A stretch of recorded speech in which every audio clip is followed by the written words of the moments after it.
சிம்மராசி மையன்பர்கள் நான் சொன்னது செய்தால் நீங்கள் ராஜா தான். அதே புதன்கிழமை புதன் ஓரையில் மாமன் மைத்துனர் அதை எடுத்த வேற அவங்க கையால் வாங்கி கட்டிக்கிட்டா. இதை ரொம்ப பேர் கேட்பீங்க, பால் விடலாமா? பால் அங்கே தேவையே கிடையாது. அது தவறான ஒரு முறை.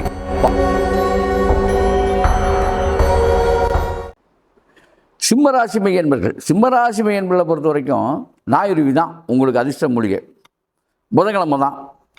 புதன்கிழமை அன்று அந்த புதன் ஓரையில் காலையில் முதல் ஓரையே அதுதான். புதன் ஓரையில் வந்து ஞாயிறுவி செடிக்கு நான் அந்த இடத்த சுத்தம் பண்ணி ஞாயிறுவி செடிக்கு பன்னீரில் அபிஷேகம் பண்ணிவிட்டு 8 திக்குலையும் பாசிப்பயிறு ஒவ்வொரு ஸ்பூன் 108 ஸ்பூன் 8 இடத்துல அட்டை திக்கு 8 திக்கு ஓம் புதாய நம ஓம் புதாய நம ஓம் புதாய நம அவ்வளோதான் சொல்லி 108 ஊர் 8 திக்குலையும் போட்டு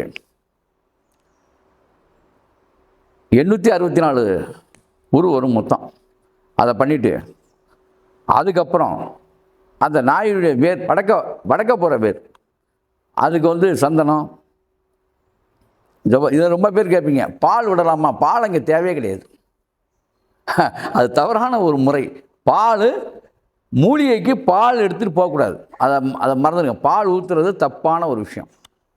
அதனால தான் நான் சொல்லலை. அதை மஞ்சள் எடுத்துகிட்டு போங்க.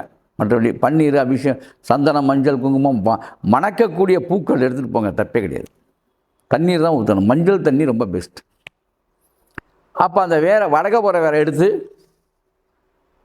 மாமன் மைத்துனர் இவர்கள் தான் அவங்களுக்கு கட்டி விட்டால் நல்லது. அடுத்து வரக்கூடிய வாரத்தில் இப்போ அது மாதிரி எடுத்துருங்க. அடுத்து வரக்கூடிய வாரத்தில் அதே புதன்கிழமை புதன் ஓரையில் மாமன் மைத்துனர் அதை எடுத்த வேற அவங்க கையால் வாங்கி கட்டிக்கிட்டா காரியம் வெற்றி வரும்.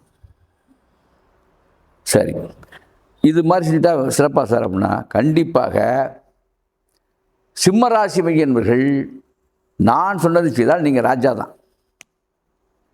நான் சொன்ன ஞாயிறு வேற நான் சொன்ன முறையில் எடுத்து நீங்கள் கட்டிக்கிட்டிங்கன்னா அரசு சிம்மமாக இருக்கலாம். அற்புதம், ஆனந்தம்.